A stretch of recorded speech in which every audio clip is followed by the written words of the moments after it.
Good morning. Welcome. My name is Maria Destor, and I go LinkedIn Live on Tuesday mornings to help you figure out how to get your career off of autopilot and get on your way to monetizing your brilliance.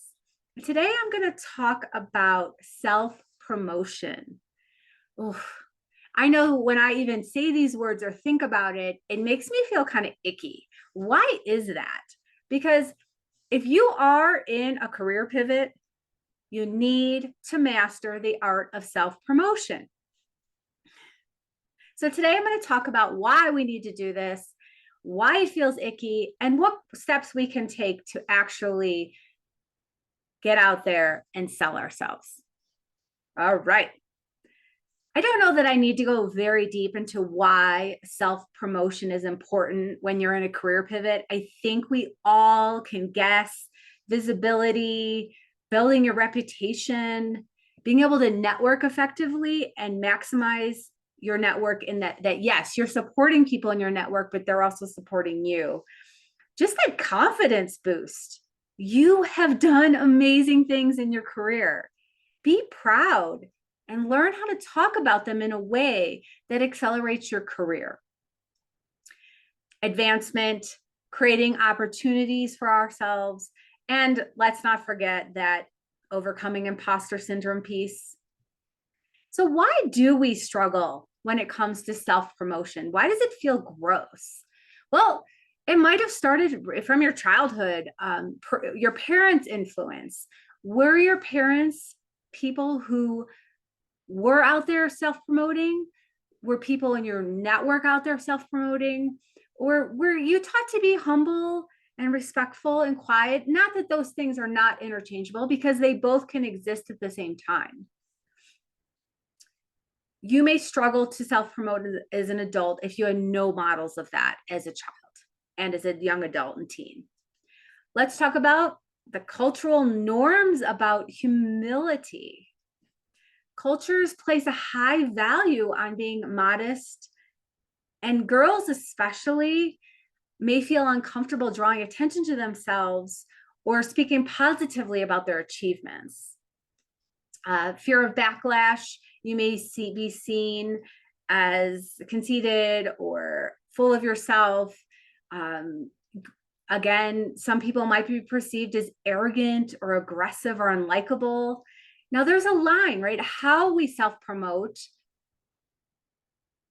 where can we find the line?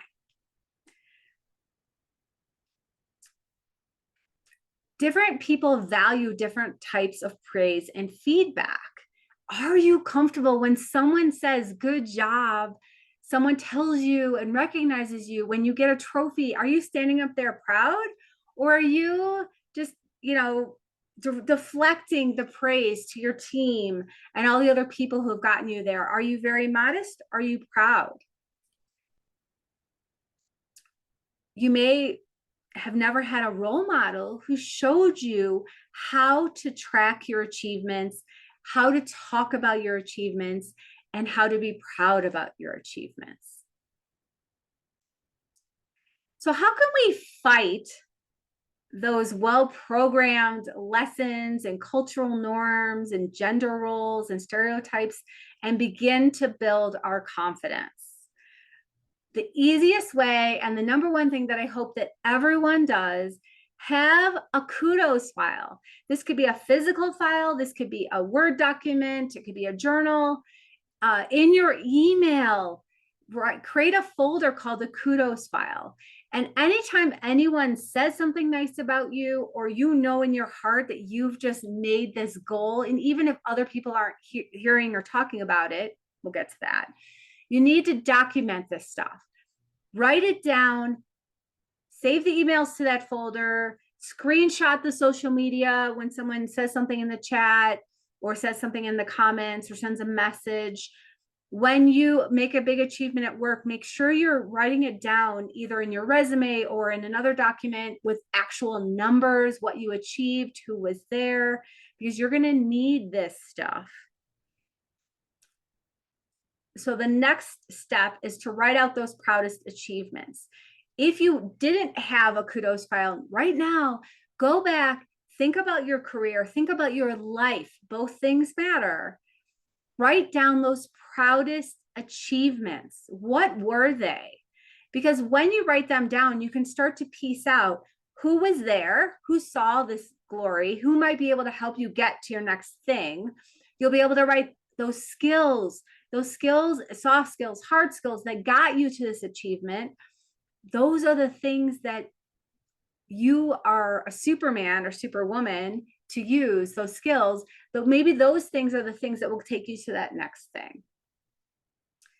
The next thing you need to do to self-promote effectively is to understand what you want and where you're going. Because if you don't know where you're going, you don't know what you need to talk about, how you need to present yourself, what stories you need to tell from your experience. Really take the time to understand that. Then the next thing is aligning your brand assets. How many of you have hired someone to do your resume, and when you got it back, we're like, whoa, that's me. Wow, this doesn't even sound like me. Figure out how to tell your amazing stories and achievements in your resume, in your LinkedIn, in your elevator pitch, in your unique value proposition. See how this is going to help? And then the last step is to get comfortable sharing this unique value proposition, this story, this language. Be proud of what you have done. And on the days when you struggle, go back to that kudos file and read it. You have done all these things. You are this person. Be proud. Practice articulating these statements in a way that you're comfortable with, that aren't boastful, but are positioning you to be memorable, to be referable, so that you can get that promotion, get that next job, or grow your business and grow your customer base.